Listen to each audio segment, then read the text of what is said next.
ಸತ್ಯ ಶೋಧನಾ ಸಮಿತಿ ಬಂದಿದೆ. ಬಿಜೆಪಿ ನಿಯೋಗ ಒಂಟಮೂರಿ ಘಟನೆ ಕಂಡಿದೆ. ನಡ್ಡಾ ಅವರು ಇದರಲ್ಲಿ ಬಿಜೆಪಿ ರಾಜಕೀಯ ಮಾಡ್ತಾ ಇದ್ದಾರೆ.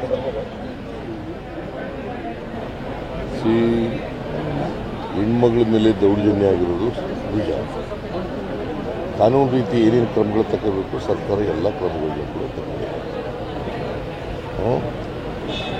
ಅಲ್ವಾ? ಎಲ್ಲ ತಗೊಂಡಿದ್ದೀವೋ ಇಲ್ಲ?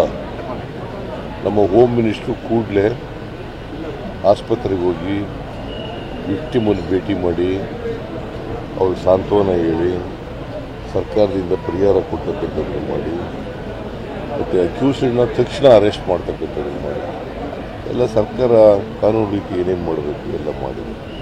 ಆದರೆ ನಡ್ಡಾ ಮತ್ತು ಬಿ ಜೆ ಪಿಯವರು ರಾಜಕೀಯ ಮಾಡೋಕ್ಕೆ ಹೊರಟಿದ್ದಾರೆ.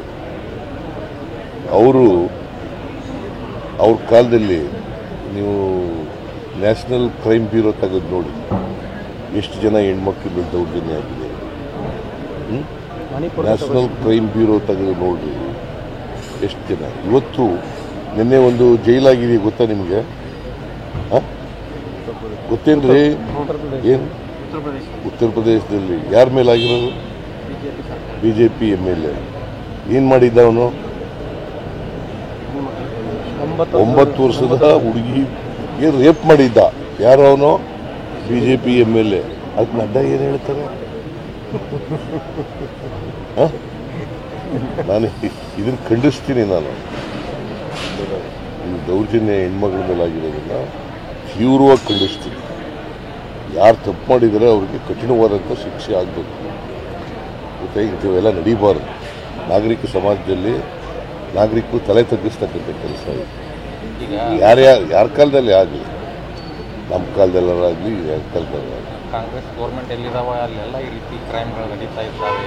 ರಾಜಸ್ಥಾನದಲ್ಲೂ ಇದೇ ಪ್ರಹ್ಲಾದ್ ಜೋಶಿ ಅವರು ಏನು ಹೇಳ್ತಾರೆ? ಯುಪಿನಲ್ಲಿ ಆಗಿಲ್ಲ ಹೇಳಿ ಅವ್ರಿಗೆ. ಏನ್ರಿ ಪ್ರಹ್ಲಾದ್ ಜೋಶಿ ಅವರೇ, 25 ವರ್ಷ ಜೈಲು ಶಿಕ್ಷೆ ಆಗಿದೆಯಲ್ಲ, 9 ವರ್ಷದ ಮೇಲೆ ನಿಮ್ಮ MLA BJP MLA ರೇಪ್ ಮಾಡಿಬಿಟ್ಟು ಶಿಕ್ಷೆ ಆಯ್ತಲ್ಲಪ್ಪ. ಇದಕ್ಕೇನು ಅಂತ ಕರೆಯೋದು? ಮಣಿಪುರದ ಪ್ರಹ್ಲಾದ್ ಜೋಶಿ